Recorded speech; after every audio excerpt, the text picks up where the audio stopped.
My name is Amanda Green. I'm about to become Hugh Jindapants, my drag character, and I'm going to walk you through it. First step is taking the nose ring out. It's already gone. Next step, my girl sideburns, gone. Boom. I'll do more of a get my hair out of the way, and then I'll start becoming Hugh. I usually put a compression shirt on. Today, it's not happening. So this is a burnt cork. Burn the end of any wine cork until it's nice and black. This gives you both, I use it for both a template for the beard and also a 5 o'clock shadow on my face and neck. Hugh is a douche and has douchey facial hair, sideburns, and very intricate designs because he's a douchey masculine character, but he puts like incredible detail into his fancy beards, so I feel like that's funny.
Once you have the template down, I usually fill in some 5 o'clock shadow. Oh, you're dirty. Dirty. And because we're performing on stage in a dark bar, more is better. If you're doing like an afternoon show at the park in broad sunlight, you might want to ease up a little on the dark shadow because you look like a chimney sweep. An afternoon show for the children. Yeah, by the bouncy house. Yeah. I usually will do a little bit of my own hair too, because if I wear a hat, this will make it look like my hair's a little less obviously not drawn on. I usually do my eyebrows. Oh, what do you use? I've been using this Avon eyeliner. It's what Amanda uses on her eyes, but Hugh uses for eyebrows. And I kind of fill in where Amanda plucked out. It's like, it's weird. But it's nice. If you put this over your existing eyebrow, it makes it look more like real hair. I've tried a few different things. I used cork, I used black eyeliner, something brown, dark brown that's not as, that doesn't dry like shiny and flat. It works a lot better. Hugh has had some serious caterpillar eye in the past. It's a learning process. So then, a recent thing I've learned is that this black eyeliner, Is it liquid?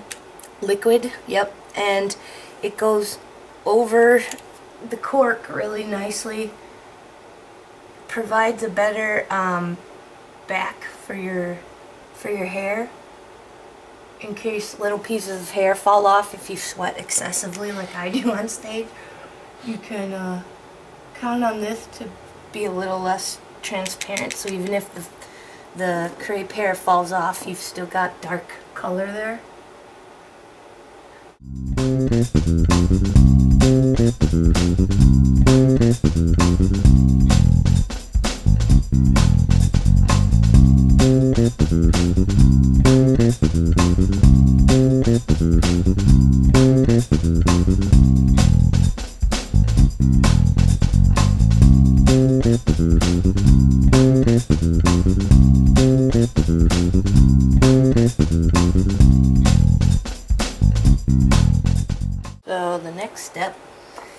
I've already taken this crepe hair. You can get it at a costume shop or online. Comes in a braid. You untangle that. So you get this wet in super hot water, and just, okay, super hot being as hot as your tap goes, and kind of pull it like this as it's wet, and then dry it with a towel. And then I take it, and I take one of these to-go containers, and any kind of scissors, and chop it into tiny pieces like this. And it takes quite a bit to do this much, but it's incredibly affordable. I mean, I think this thing was like maybe $10, and this will last me months and months. Then I try to separate the clumps to thin it out a little. And then use glue, spirit glue. It's usually not black. Mine is because of the mine is black because of the cork and the eyeliner. So I just bought a giant bottle and I refilled this little one, so it's really disgusting. Don't zoom in on that. And basically from here you take this little brush with your spirit glue and you paint over your template.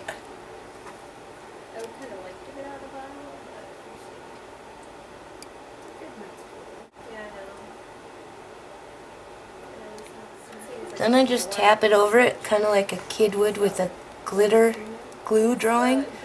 And it's, you know, you tap it all over and it only sticks to the glue part.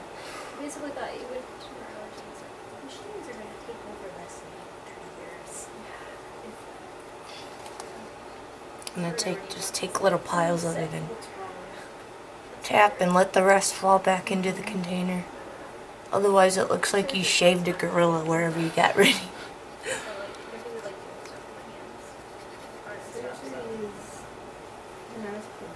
So then I usually kind of try to tap it down while I kind of wipe off the excess and look at where I missed, and then go fill back in where I missed. It's true that most beards are not perfect, most real beards, but I feel like, especially if you're doing this kind of really sharp designs in here, that you should try to make it as perfect as possible, because again, when you're on stage jumping around making faces and talking, it cracks off in certain spots. So the better it looks in the beginning, the more effective it'll be on stage, because it will start to come off as the night goes on.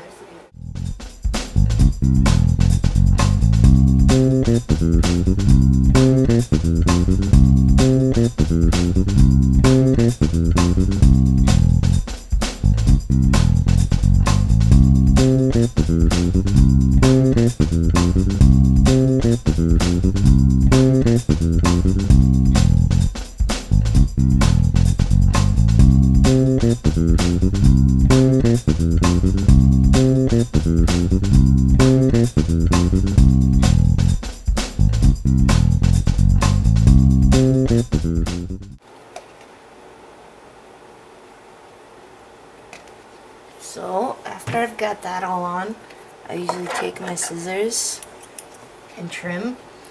Be really careful not to cut your own face. I have cut into my face before. It is not okay.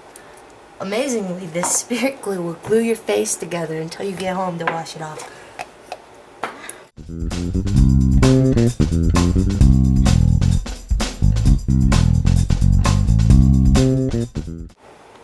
Alright, so then again, another recent update I've made is this stipple sponge that Jack Rabbit taught me. So you buy this at the costume shop. This is grease paint. Tap it in there and then put it on something else to take the big chunks, big globs off. And this is your stubble. So you just go like this.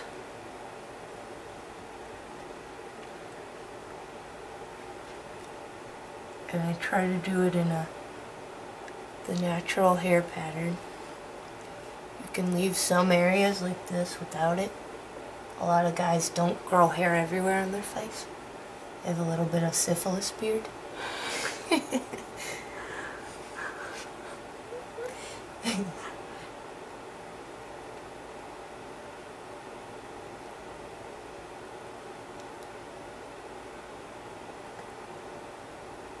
just go ahead and tap it over that stuff that's already there.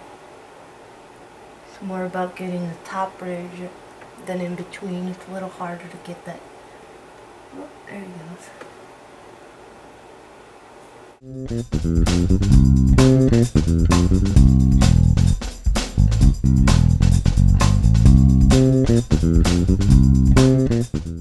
And if you just leave it like that, it will rub off because it's grease paint. So you have to get a powder to set it with. Colorless face powder. I usually just take a little, tap it on here.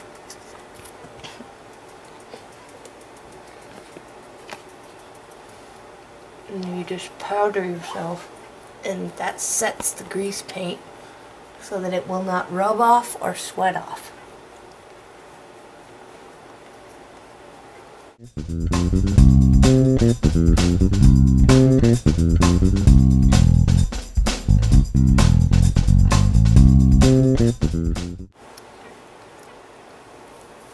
You can vary how much shadow you put on based on your character's douchiness. Hugh is very douchey.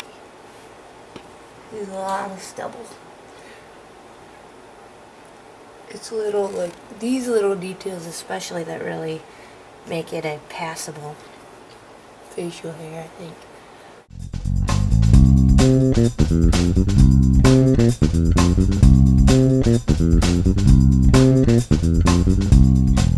That's about it.